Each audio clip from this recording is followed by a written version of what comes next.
سربراہ پی D M مولانا فضل الرحمان news conference کر رہے ہیں، آپ کو براہ راست لیے چلتے ہیں۔ اقتصاد کو بہتر بنانا ایک بہت بڑا چیلنج ہمارے لیے بنا ہوا ہے، اور انشاءاللہ ہم قوم کو اطمینان دلائیں گے کہ ملک کی معیشت اس حد تک خراب ہونے کے بعد کس طرح بحال کی جاتی ہے۔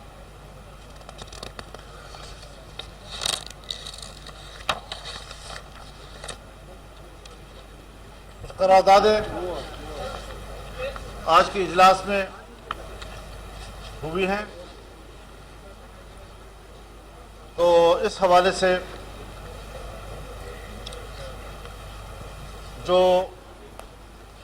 قرارداد کا متن ہے میں وہ آپ کے سامنے پیش کر دیتا ہوں۔ پی ڈی ایم کے سربراہی اجلاس میں جمعرات کو یعنی آج کا دن متفقہ طور پر منظور کردہ قرارداد میں وفاقی حکومت سے کہا گیا ہے کہ فل کورٹ کے ذریعے آئین کے آرٹیکل 63A کی تشریح حاصل کرنے کے لیے صدارتی ریفرنس سپریم کورٹ بھجوایا جائے۔ قرارداد میں کہا گیا ہے کہ اجلاس یہ قرار دیتا ہے کہ دستور پاکستان 1973 میں مقننہ انتظامیہ اور عدلیہ کے اداروں کو ریاستی اختیارات تفویض کیے گئے ہیں۔ آئین میں واضح طور پر ادارے کی ذمہ داری اور اس کا دائرہ کار متعین کیا گیا ہے۔ کوئی ادارہ دستور کے تحت کسی دوسرے کام میں مداخلت نہیں کر سکتا اور نہ ہی کسی دوسرے ادارے کی ذمہ داری کو خود سر انجام دے سکتا ہے۔ اجلاس کی متفقہ رائے ہے کہ آئین کے آرٹیکل 63A کی تشریح کے حالیہ عدالت عظمیٰ کے فیصلے سے شدید ابہام، افراتفری اور سیاسی بحران پیدا ہوا ہے، اور یہی سیاسی بحران پاکستان میں معاشی بحران کا سبب بن رہا ہے۔ فیصلہ دینے والی عدالت عظمیٰ کے 5 رکنی بینچ کے 2 معزز جج صاحبان نے 3 جج صاحبان کی اکثریتی رائے سے اختلاف کرتے ہوئے فیصلے کو آئین میں اضافہ قرار دیا ہے۔ ملک کی نمائندہ سیاسی و جمہوری جماعتوں نے اس پر اپنی بے چینی اور تحفظات کا اظہار کیا ہے، کیونکہ عدالت عظمیٰ کے فیصلے میں تشریح کے دستوری حق سے تجاوز کیا گیا ہے، جس سے نہ صرف ایک آئینی اور سیاسی بحران پیدا ہوا بلکہ اس کے نتیجے میں ملک میں شدید سیاسی عدم استحکام نے بھی جنم لیا ہے۔ سپریم کورٹ بار ایسوسی ایشن سمیت پاکستان بھر کی نمائندہ وکلاء تنظیموں، نامور قانون دانوں، میڈیا اور سول سوسائٹی نے بھی عدالت عظمیٰ کے فیصلے سے اتفاق نہیں کیا ہے اور اسے دستور کی کھینچی ہوئی لکیر سے انحراف اور تجاوز سے تعبیر کیا ہے۔ قومی اسمبلی اور پھر پنجاب اسمبلی میں وزیر اعلیٰ کے حالیہ انتخاب کے دوران آرٹیکل 63A کی تشریح کے تناظر میں جو الگ الگ معیارات اور تشریحات سامنے آئی ہیں، اس نے سیاسی جماعتوں، وکلاء برادری، میڈیا اور سول سوسائٹی کے خدشات کو درست ثابت کیا ہے۔ لہذا ملک کو اس آئینی اور قانونی اور سیاسی بحران سے نکالنے کے لیے مطالبہ کیا جاتا ہے کہ صدارتی ریفرنس سپریم کورٹ کو بھجوایا جائے تاکہ فل کورٹ تشکیل دے کر اس معاملے پر تشریح حاصل کی جا سکے۔ دوسری قرارداد پاکستان ڈیموکریٹک موومنٹ کا اہم سربراہی اجلاس جو آج منعقد ہوا، جس میں متفقہ طور پر منظور کردہ قرارداد میں الیکشن کمیشن آف پاکستان سے مطالبہ کیا گیا ہے کہ 8 سال سے زیر التوا فارن فنڈنگ کیس کا فی الفور فیصلہ سنایا جائے۔ قرارداد میں کہا گیا ہے کہ پاکستان ڈیموکریٹک موومنٹ کا یہ سربراہی اجلاس مطالبہ کرتا ہے کہ الیکشن کمیشن آف پاکستان آئین، قانون اور انصاف کے تقاضوں کے مطابق اپنی ذمہ داری پوری کرتے ہوئے فارن فنڈنگ کیس کا فیصلہ مزید کسی تاخیر کے بغیر صادر کرے۔ اس تاخیر میں تشویش کا پہلو یہ ہے کہ اسٹیٹ بینک آف پاکستان کے فراہم کردہ नाकाबिल तरदीद शवाहिद, सिक्योरिटी कमेटी की रिपोर्ट, गैर जानबदार ऑडिटर्स की फॉरेंसिक तज्जिए से तमाम जराम साबित हो गए हैं। साबित हो चुका है कि PTI ने हर साल इलेक्शन कमीशन से अपने दर्जनों अकाउंट छुपाए, झूठे और जाली बयान हल्फी, सर्टिफिकेट और डिक्लेरेशन जमा कराए। 88 गैर मुल्की शहरियों ने ममनुआ गैर मुल्की फंडिंग की, जिसमें इसराइल और भारत के शहरी भी शामिल हैं। 350 गैर मुल्की कंपनियों ने ममनुआ फंडिंग की, मनी लॉन्ड्रिंग हुई। पार्टी के मरकजी दफ्तर के मुलाजिमीन के निजी अकाउंट्स के जरिए मुल्क के अंदर और बाहर से भारी रकूम जमा की गई। इजलास करार देता है कि ये शवाहिद मुतकाजी हैं कि कानून अपना रास्ता ले, लेकिन इलेक्शन कमीशन पुरअसरार खामोशी चादर ओढ़े हुए है। हालांकि साबित शुदा गैर मुल्की फंडिंग जौहरी पाकिस्तान की कौमी सलामती के हवाले से भी एक नहायत संगीन पहलू है, जिस पर आंखें बंद करना कौमी सलामती के मफादात से खेलने के मुतरादिफ है। इजलास महसूस करता है कि इस अहम मुकदमे के फैसले के सामने आने में 8 साल की तवील ताखीर ने मुल्क में लाकानूनियत को फ़रोग़ दिया है और इदारों की कमज़ोरी का तासुर मजबूत हो रहा है। ये सूरत हाल किसी जमहूरी मुआशरे के लिए मुफीद नहीं। इसलिए ज़रूरी है कि सियासी जमातों की तंजीम और मालियाती उमूर से मुताल्लिक़ इस अहम मुकदमे में फ़ैसला सादर करके आइन और कानून की हुक्मरानी को यकीनी बनाया जाए। इजलास इस अमर पर तशवीश का इजहार करता है कि फ़ौरन और ममनूई गैर कानूनी फंडिंग की मुर्तकिब जमात और इसके सरबराह ने मुल्क के आइन और कानून को मजाक बना रखा है, और इससे तासुर मजबूत हो रहा है कि रियासती इदारों की ढील के नतीजे में इस शख्स ने खुद को कानून से बारातर समझ लिया है।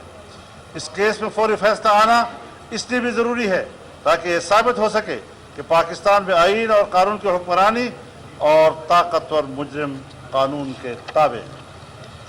ये 2 करारदादे हैं, और इसके साथ साथ इस वक्त पाकिस्तान भर में, बलूचिस्तान में, खैबर पख्तूनख्वा में, कराची में और दूसरे पंजाब के इलाक़ों में जो सैलाबी रेले आए हैं, और जिससे दर्जनों हमारे पाकिस्तानी भाई शहीद भी हुए हैं, ज़ख्मी भी हैं, हज़ारों की तादाद में लोग बेघर हैं, हज़ारों की तादाद में मवेशी जो है वो हलाक हो चुकी है, लोग बेरोज़गार हो गए हैं।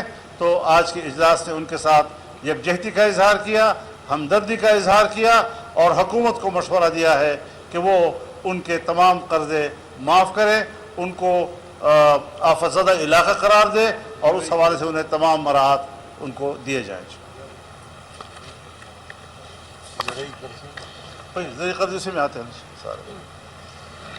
बहुत शुक्रिया हजरात का जनाब वाला। मौलाना साहब आप इलेक्शन के बाद ऐसे नहीं खालिद साहब आप बात करें, ऐसे नहीं खालिद साहब बात करें। मौलाना साहब, तहरीके इंसाफ का जो भाई मुकाबला है वो इलेक्शन कमीशन की बरतरफी है, क्या इस हवाले से कोई बात हुई है? वो अपनी मुद्दत पूरी करेंगे? आया उनका कोई मुतालबा तस्लीम किया? लघु गैर अक्ली कोई मुतालबा हम उनके सुनने के लिए तैयार नहीं है। अपने हुदूद में रहे बस। जी अजहर साहब,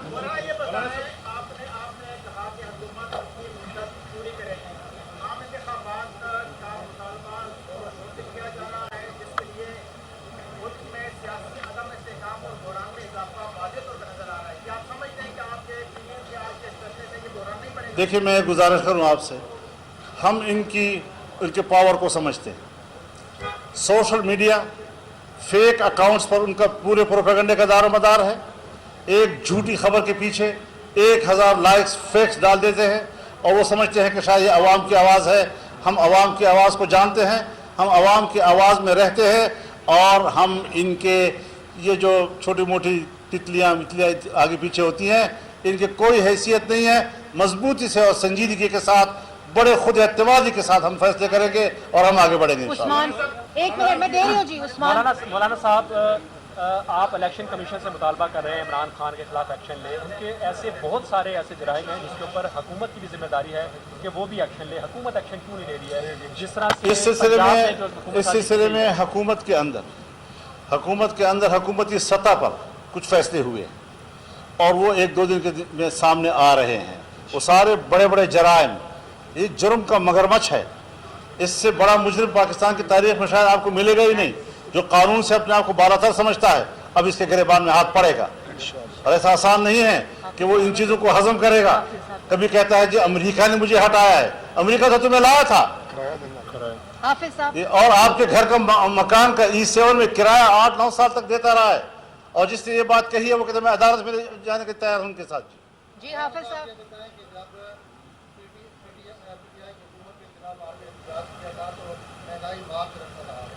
अब पूरा ख्याल ये हो चुकी है कि आवाम बिजली के बिल देने से कासिर है, महंगाई की शिद्दत से हो गई है कि आवाम परेशान है। तो इस हवाले से आपकी हुकूमत जो है वो जा रही है कि आवाम इस हिसाब से कैसे निकालेंगे? मैं गुजारिश करूं आपसे, हमने इस हुकूमत को हटाने से 1 साल पहले जलसों में कहा, मैंने खुद कहा था कि मसला जो माशी बहरान पैदा हुआ है ये बड़ा चैलेंज नहीं है, मुल्क को दोबारा माशी तौर पर उठाना ये बड़ा चैलेंज होगा।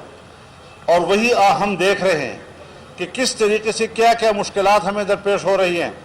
और हम आज, मैं कम अज़ कम आप समझें कि शायद वो अपने अंदर की कमज़ोरी बता रहा है, लेकिन अब भी ब्यूरोक्रेसी के अंदर वो अनासर मौजूद हैं जो हुकूमती फैसलों को नाकाम बनाने की कोशिशें कर रहे हैं और पुराने निज़ाम का तसलसल हैं। इन सब के लिए हमने कहा है कि इसका फौरन इलाज होना चाहिए। मौलाना ये बताएं कि एक तो आपने कहा कि PDM का इजलास जारी रहेगा और उसमें दीगर जमातें भी शरीक होंगी, क्या आप पीपल्स पार्टी को वापस PDM में शामिल कर रहे हैं और दीगर जो इत्तेहादी जमातें हैं हुकूमत की उनको भी शामिल कर रहे हैं? एक तो ये मेरा सवाल है, और दूसरा ये बता दें क्या अब भी कोई सिस्टम में मुदाखलत हो रही है, क्योंकि अब तक तो यही मौक़िफ़ रहा है कि सब न्यूट्रल हैं, क्या मुदाखलत आपने जो बात कही है मैं उसका ज़रा एक और पहलू से जवाब देना चाहता हूँ जी। एक तो सरदस्त यही फैसला हुआ है कि अगला इजलास जो हमारा होगा उसमें तमाम हुकूमती इत्तेहाद के अरकान सारे शामिल होंगे, नंबर 1। नंबर 2 ये कि मुल्क की मईशत से बराह रास्त जिन महकमों का ताल्लुक़ है उनको फ़ौरन हिदायत दी जा रही हैं कि वो मंगल को और बुध को हमें ब्रीफिंग दें और अपनी कारकर्दगी हमें बताएं ताकि हम उन पर उनकी मजीद आगे रहनुमाई करें। मौलाना साहब, इमरान खान ने जो PDM से मुतालिक एक बयानिया बना दिया है, आप ऐसा क्या है किस तरीके से काउंटर करेंगे उस बयानिया को? मतलब उसके बाद क्या बयानिया है? झूठ बोलना, बस ये बयानिया है। गलत बात कह देना ये बयानिया है ना? खुदा का खौफ करो यार, आप लोग बड़े संजीदा लोग हैं, इल्ज़ाम लगा देना तो बस ये बयानिया है। लिहाजा इन झूठे बयानिए और रोज़मर्रा के इल्ज़ाम तराशियों की सियासत, इसके बुनियाद में कोई नजरिया नहीं हुआ करता। और ये बैसाखी पता नहीं कहाँ से कोई बैसाखी मिलती है।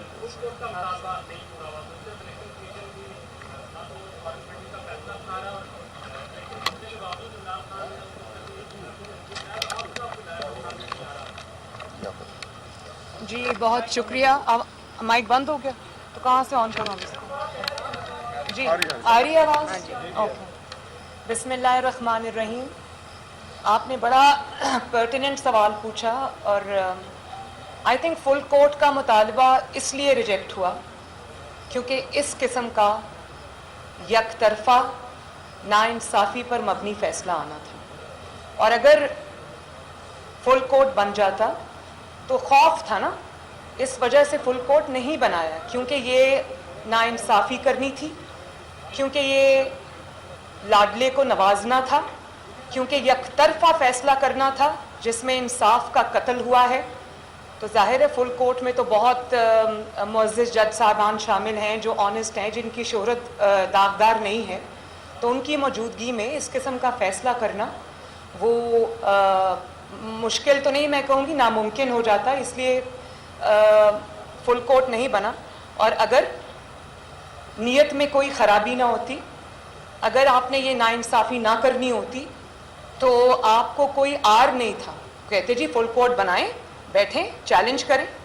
लेकिन देखें जब आपने चंद हफ्ते पहले एक बिल्कुल फ़र्क फ़ैसला दिया और इस फैसले में जो आपने परसों दिया है उसमें आपने अपने पिछले फैसले को खुद ही उड़ा के रख दिया, तो ऐसी चीज़ का जो वो फुल कोर्ट तो ये न करता, तो जाहिर है फिर फुल कोर्ट तो नहीं बनाया, इसीलिए इनकार हो गया। मुझे पूरा यकीन था, हमारे कई साथियों ने कहा कि फुल कोर्ट बनेगा, मैंने उनको कहा कि फुल कोर्ट नहीं बनेगा।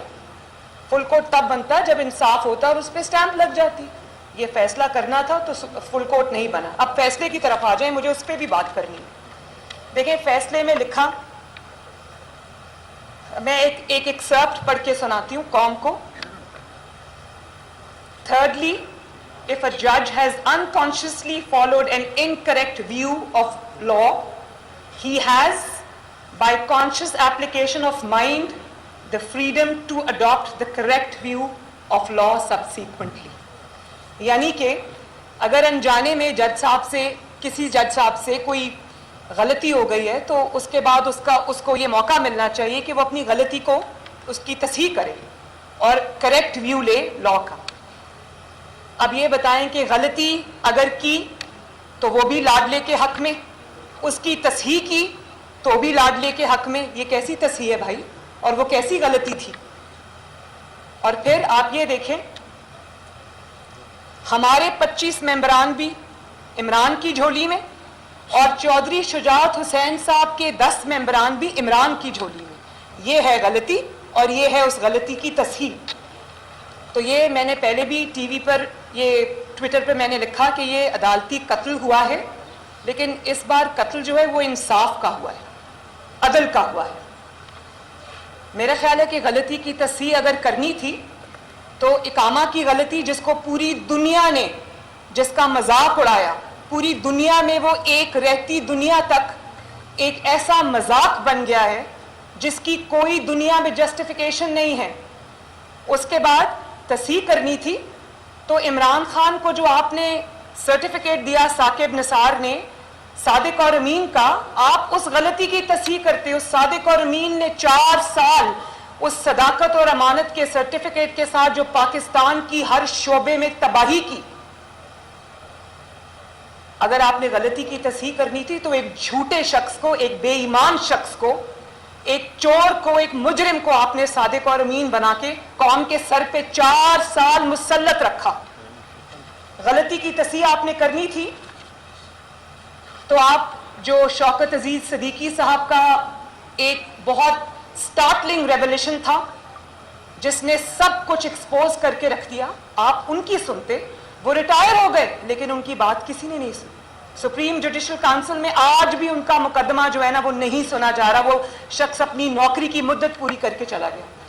تصحیح کرنی تھی تو ارشد ملک صاحب نے اتنا بڑا آن ریکارڈ بیان دیا کہ نواز شریف کے ساتھ جتنی بھی زیادتی ہوئی, جو ناانصافی ہوئی, وہ مجھے بلیک میل کر کے لی گئی. تصحیح کرنی تھی تو اس کی کرنی تھی. آپ بھلے معافی نہ مانگتے, نواز شریف صاحب سے ان کی ہوئی زیادتیوں پر دوربینیں لگا کر آپ دیکھتے رہے کہ نواز شریف کے خلاف دنیا بھر میں کوئی ثبوت مل جائے. وہ آپ کو نہیں ملا کیونکہ ثبوت تھا ہی نہیں. ثبوت اس لیے نہیں تھا کہ گناہ تھا ہی نہیں, جرم تھا ہی نہیں. لیکن آپ نے وہ نواز شریف صاحب کے ساتھ زیادتی کو برقرار رکھا, بلکہ بجائے اس کے کہ تصحیح کرتے آپ زیادتی در زیادتی کر رہے ہیں. اور آپ نے کس طرح کل پرسوں نواز شریف کے ساتھ پھر زیادتی کی وہ بھی سن لیں. پہلے جب نواز شریف جماعت کا سربراہ ہے اور اگر اس کا کوئی مقدمہ آتا ہے عدالت میں تو عدالت یہ تعویلیں دیتی رہتی ہے, جسٹیفیکیشنز دیتی رہتی ہے کہ پارٹی کا سربراہ یا پارٹی ہیڈ ہی سب کچھ ہوتا ہے, اس کے علاوہ اور کوئی کچھ نہیں ہوتا. اور جب لاڈلے کی باری آتی ہے تو چند ہفتوں کے بعد ہی آپ کہتے ہیں کہ پارٹی ہیڈ کچھ نہیں ہوتا, جو ہوتا ہے وہ پارلیمانی پارٹی ہوتی ہے. یہ اس قسم کی باتیں تو کوئی بچے بھی نہیں کرتے آج کل. بہت حیران کن. میں آنیسٹلی جب یہ فیصلہ آیا تو میں یہ دل میں سوچ رہی تھی کہ چیف جسٹس صاحب آپ کیا کر بیٹھے اپنے ساتھ. ہمیں تو عادت ہو گئی ہے اس قسم کے فیصلوں کی. ہمارا تو ووٹ بیس بھی چارج ہو جاتا ہے, ہمارا ورکر کھڑا ہو جاتا ہے, ہمیں فائدہ ہوتا ہے. لیکن کس کو نقصان ہوا؟ میں نے اس دن اپنی پریس کانفرنس میں بھی کہا تھا کہ کوئی توہین عدالت ادارے کے اندر سے نہیں, باہر سے نہیں ہوتی. میں ادارے کی توہین نہیں کر سکتی, مولانا صاحب نہیں کر سکتے. ادارے کی توہین ادارے کے اندر سے ہوتی ہے جب اس قسم کے فیصلے آتے ہیں. پھر اس کے بعد عدالت کا کام ہے آئین کی تشریح کرنا, آئین سازی کرنا عدالت کا کام نہیں ہے. اور اگر آپ نے آئین سازی کرنی ہے جو کہ آپ نے کی تو آپ پارلیمنٹ کو تالا لگا دیں. اگر آپ نے وزیر اعلیٰ اور وزرائے اعظم آپ نے مقرر کرنے ہیں تو آپ اسمبلیوں کو, پارلیمنٹ کو, پنجاب اسمبلی کو تالا لگا دیں. اب کچھ بھی آپ کر لیں پرویز الہی صاحب ہمیشہ کے لیے عدالتی وزیر اعلیٰ کہلائیں گے. وہ عدالتی وزیر اعلیٰ ہے. اس کی وجہ یہ ہے، ایک تو ان کے 10 ووٹ ہیں،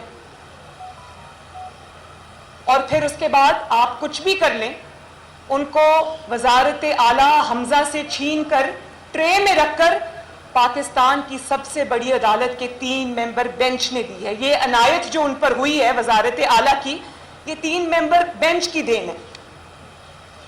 اور پھر آئین کی تشریح آپ چہرے دیکھ کر اور پارٹیاں دیکھ کر اور پارٹی ہیڈ دیکھ کر بدلتے ہیں.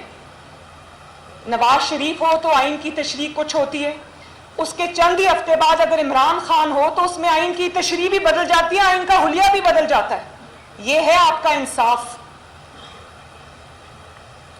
اور جس آئین کو پاکستان کی پارلیمنٹ نے بنایا، پاکستان کے سیاستدانوں نے بنایا، عوامی منتخب نمائندوں نے بنایا، اس آئین کو ایک 3 ممبر بینچ جو کہ خود کنٹروورشل ہے، جس کے اوپر انگلیاں اٹھ چکی ہیں، جو نواز شریف صاحب کے خلاف ہر فیصلے میں شامل ہوتا ہے، اور جان بوجھ کے اسی بینچ کو لایا جاتا ہے جو خود کنٹروورشل ہو گیا ہے.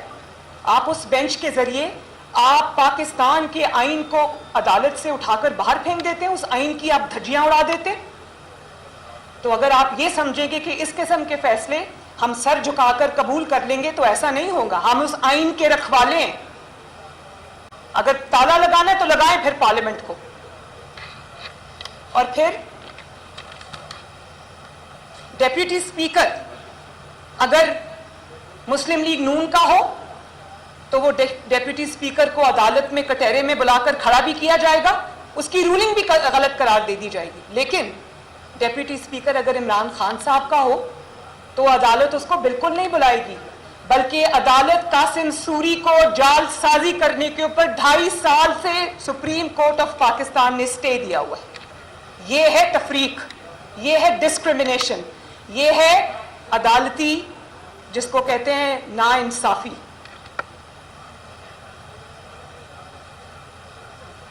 پھر آپ فارن فنڈنگ کیس پہ ابھی مولانا صاحب نے قرارداد آپ کو پڑھ کے سنائی جو کہ پی ڈی ایم کی جماعتوں نے پاس کی ہے.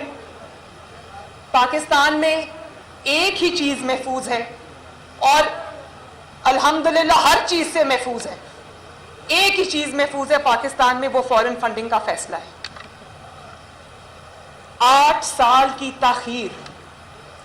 سوچیں ہمارے لیے، مطلب میں اور نواز شریف صاحب جس کے نتیجے میں اقامہ نکلنا تھا، باپ اور بیٹی 10 مہینے روز، sometimes 5 days a week، sometimes 6 days a week جج بشیر کی نیب عدالت میں اسلام آباد جاتے رہے. میں اور نواز شریف صاحب صبح 4:30 بجے لاہور سے نکلتے تھے اور 8:30 بجے عدالت پہنچتے تھے، روز بلا ناغہ 8-10 مہینے، جبکہ میری ماں بیمار تھی اور ڈیتھ بیڈ پہ پڑی تھی. اور یہ 8 سال سے اس میں تاخیر ہو رہی ہے. جھوٹ پر جھوٹ بولا جاتا رہا. $7.5 ملین کی ممنوعہ فنڈنگ لی، 350 انٹرنیشنل کمپنیز سے ممنوعہ فنڈنگ لی، جس میں بھارتی اور اسرائیلی شہری شامل ہیں. اب یہ بھی پاکستان کی تاریخ کا پہلا واقعہ ہے. آپ صرف، میں یہاں کیونکہ مولانا صاحب کھڑے ہیں، میں اپنی بات چلے چھوڑ دیں. اگر میں مولانا صاحب کی بات کروں، خدا نہ خواستہ مولانا صاحب نے یہ فنڈنگ اسرائیل سے اور بھارت سے لی ہوتی اور پاکستان کی اور دنیا بھر کی 350 کمپنیز سے ممنوعہ جعلی طریقے سے، پتہ نہیں وہ کیسا پیسہ تھا جو آیا تھا، ڈالرز میں آیا تھا، وہ لی ہوتی تو کیا ہمارے ساتھ یہی برتاؤ ہوتا جو اب ہو رہا ہے؟ اس کی جگہ نواز شریف صاحب ہوتے، میں ہوتی، تو کیا ہوتا؟ وہ ایسا سلوک ہوتا کہ سوچ کے انسان کے رونگٹے کھڑے ہو جائیں. ابھی اقامہ تھا تو آج تک سزا پہ سزا، آج تک اقامے پر الیکٹڈ پرائم منسٹر کو نکال دیا اور پھر وہاں پر دل کو تسلی نہیں ہوئی، ان کی پریزیڈنٹ شپ پارٹی کی بھی چھین لی، کیونکہ اس وقت پارٹی صدارت ہی سب کچھ ہوا کرتی تھی. اب تو سنا ہے کہ پارلیمانی پارٹی معتبر ہو گئی ہے. پھر ہر سال ای سی پی سے جھوٹ بولتا رہا، جھوٹے سرٹیفکیٹس جمع کراتا رہا، جھوٹی ڈیکلریشنز جمع کراتا رہا، اپنے غیر ملکی اکاؤنٹس چھپائے، मुलाजमों के नाम पर पैसे मंगवाता रहा, उनके अकाउंट्स में पैसे मंगवाता रहा खुफिया तरीके से। और फिर जब ईसीपी ने सवाल किया तो कहा अपने चंद लोगों के नाम लेकर पार्टी के उनके सीनियर मेंबरान है उन पे डाल दिया सारा कुछ। हालांकि गजब खुदा का कि सारे जो काम हुए हैं फॉरेन फंडिंग में इमरान खान के सिग्नेचर्स के साथ हुए हैं, उसके दस्तखत है मौजूद। किस तरह वो इससे आंख चुरा सकता है या किस तरह मजलूम बन सकता है? मैं फॉरेन फंडिंग केस का फैसला कौम के सामने जल्द अज जल्द लाने का मुतालबा करती हूं। मैं इलेक्शन कमीशन ऑफ पाकिस्तान से ये मुतालबा करती हूं कि जो खुफिया अकाउंट्स इसने आज तक खुफिया रखे हुए वो कौम के सामने लाए जाएं। एक एक गबन, एक एक गद्दारी जो इसने पाकिस्तान की कौम में के साथ फॉरेन फंडिंग की सूरत में की हुई है, वो एक एक जो उसका सारे हकायक हैं वो कौम के सामने लाए जाएं और बिला ताखीर लाए जाएं। और आप ये देखें कि इमरान खान की हैसियत पाकिस्तान की सियासत में एक बुली से ज्यादा की नहीं है। वो ईसीपी चेयरमैन जिसको इसने खुद अपॉइंट किया, ये जो क्या नाम है ईसीपी चेयरमैन का, सिकंदर सुल्तान राजा साहब, वो इमरान खान के अपने अपॉइंटेड हैं और पहले उनकी दिन रात तारीफें हुआ करती थी। तो ये जो बुली है इमरान खान, इसकी हैसियत एक बुली से ज्यादा नहीं है। हर इसमें वो ट्रेट मौजूद है जो एक बुली का होता है। और आप ये देखें कि जब इसको किसी चीज का खौफ होता है क्योंकि इसने वो गुनाह किया होता है तो ये उस अदारे के सरबराह को अटैक करता है। पहले से ये उसको पता था कि फॉरेन फंडिंग की अब फाइंडिंग्स कंप्लीट हो चुकी हैं, फैसला महफूज हो चुका है। तो आप देखें किस तरह उसने ये अटैक जो है वो ईसीपी के चेयरमैन के ऊपर लॉन्च किया। उसकी वजह ये है कि चोरी की हुई है, चोरी से हाथ रंगे हुए हैं, गलत काम किए हुए हैं। वो जो ममनुआ फंडिंग आई है वो कहाँ खर्च हुई है इसका हिसाब तो बाद में होगा। वो इस पाकिस्तान में डिस्टेबलाइजेशन लाने के लिए खर्च हुई है, इस पाकिस्तान में इलेक्टेड गवर्नमेंट्स को उठा के बाहर फेंकने के लिए खर्च हुई है, इस पाकिस्तान में साजिशों को पनपने के लिए वो फंडिंग खर्च हुई है। वो पाकिस्तान के खिलाफ फंडिंग थी, पाकिस्तान के खिलाफ इस्तेमाल हुई है, उसमें हम बाद में जाएंगे। लेकिन ये कोई तरीका नहीं है, ये हमें मंजूर नहीं है कि ये बुली बन जाए और आकर गालियां निकाले और अपने हक में फैसले ले। ये नहीं होगा। ये 3 मेंबर बेंच तो कर सकता है, ये हम नहीं कर सकते। और आखिरी बात, अगर फॉरेन फंडिंग केस का फैसला नहीं आता तो फिर तमाम जमातों की मशावरत के साथ हम ईसीबी के सामने धरना देंगे। जी एक मिनट जी, एक मिनट भाई उनको कह जायजा लिया गया कि 4 माह की मज़ामती पॉलिसी थी, उसका भी नुकसान हुआ। आज के बाद आपकी पार्टी या मज़ामती पॉलिसी इख्तियार करेगा। और ये जो करारदादें आपने पेश की, अगर मुतालबात तस्लीम नहीं होते तब तक चौधरी परवेज़ इलाही साहब के सिस्टम को तस्लीम किया जाए। देखिए मैंने अभी कह दिया कि चौधरी परवेज़ इलाही की हैसियत एक अदालती वज़ीर आला से बढ़ के कुछ भी नहीं है। और 10 मेंबर्स का कोई ख़ास नहीं होता, 10 मेंबर्स उधर जाते हैं तो इधर भी आ सकते हैं। अगर ऐसी ही पॉलिटिक्स करनी है तो वो हमें इंशाअल्लाह ताला ज़्यादा बेहतर आती है। लेकिन जो आपने मफामती और मज़ामती की बात की वो ज़रा सुन ले कि अगर आपके साथ जुल्म होगा, अगर आपके साथ ज्यादती होगी, अगर आपको लेवल प्लेइंग फील्ड नहीं मिलेगी, अगर कौमी इदारे इमरान खान के लिए इदारों के वकार को स्टेक पे लगाएंगे बल्कि कुर्बान करेंगे तो हमारा फ़र्ज़ है उसके लिए मुज़ाहमत करें। ये हमारी ज़ात का मकसद नहीं है, ये पाकिस्तान का कौमी एजेंडा है, कौमी मकसद है। इसमें ये खिलवाड़ हम नहीं होने देंगे, मुज़ाहमत करनी ही पड़ेगी। ये जब जुल्म होता है, जुल्म को सहना जुल्म से बड़ा जुल्म है। जी मैडम ये बताइएगा कि चौधरी शुजात हुसैन ने आपका खुलकर साथ दिया, लेकिन आज उनकी पार्टी ने उनके ओहदे से खुद हटाया है। क्या चौधरी शुजात हुसैन को इस मरतबा फिर आप अपनी जमात में शमूलियत की दावत देंगे? और उसके साथ साथ ये बताइएगा कि पंजाब की एक सेकंड, लेकिन मरियम औरंगजेब साहिबा कह रही हैं कि उसकी तरदीद आ गई है जमात की तरफ से। पंजाब की सूरत हाल पर क्या हिकमत अमली इख्तियार पीडीएम कर रही है? क्या तहरीक अदम एतमाद लाने की कोई कोशिश की जा रही है? इस हुकूमत से वो जब हम वहां तक आएंगे तो आपको इतला करेंगे। आखिरी सवाल जी, मौलाना साहब कह रहे हैं कि अटक पार से मुदाखलत हो रही है और आज जो जुडिशल कमीशन का इजलास हुआ है उसमें जो 5 जजेज हैं उनको आज उसके मुस्तरद कर दिया गया है से। और ये इल्ज़ाम लगाया जा रहा है कि जस्टिस कादिर फाइज़ ईसा ने हुकूमत के साथ मिलकर ये सारा किया है। ये बताइएगा ये जो सारा फैसला है इसके पीछे कोई मुदाखलत तो नहीं है, कोई बैकडोर? देखिए आपने बात की कि وہ 5-4 سے جو فیصلہ آیا ہے، مجھے خوشی ہے اس بات کی کہ وہ جو ایک anti P M L N group بنانا چاہتے تھے سپریم کورٹ کے اندر، اس کو آج شکست ہوئی ہے. وہ کسی اگر پارٹی کو پروموٹ کرنا چاہتے تھے، کسی کے خلاف ایک گروپ بنانا چاہتے تھے، مجھے خوشی ہے کہ وہ ریجیکٹ ہوا ہے آج. جی بس آخری سوال پلیز. جی خالد صاحب. پنجاب کی جو بیوروکریسی ہے اس وقت بہت تذبذب کا شکار ہے. ان کی اپوائنٹمنٹ کے مسئلے بنے، ان کے ٹرانسفر کے مسئلے بنے. ایک انتقام کی جو پالیسی ہے وہ نظر آ رہی ہے کہ شاید جو ماضی میں ہوا تھا ان کا تمام افراد کو جلد مقامی کارروائی کا نشانہ بنایا جائے گا. کیا کہ کس طرح؟ دیکھیں یہ اتنا آسان کام نہیں ہے کہ اٹھا کے نشانہ بنا دینا. ہم لوگ ہیں ابھی، اور یہ جو حکومت عدالت کی وجہ سے وزیر اعلیٰ جو عدالت کے یہ بنے ہیں، تو یہ انشاءاللہ تعالی عوام کی قوت سے یہ ان کا ٹھہرنا مشکل ہو جائے گا. بہت بہت شکریہ. Thank you.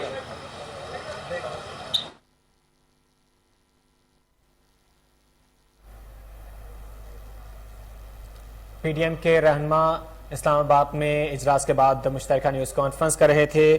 مریم نواز نے کہا کہ فارن فنڈنگ کا فیصلہ فوری طور پر آنا چاہیے. لاڈلے کو بچانے کے لیے سب کچھ کیا جا رہا ہے.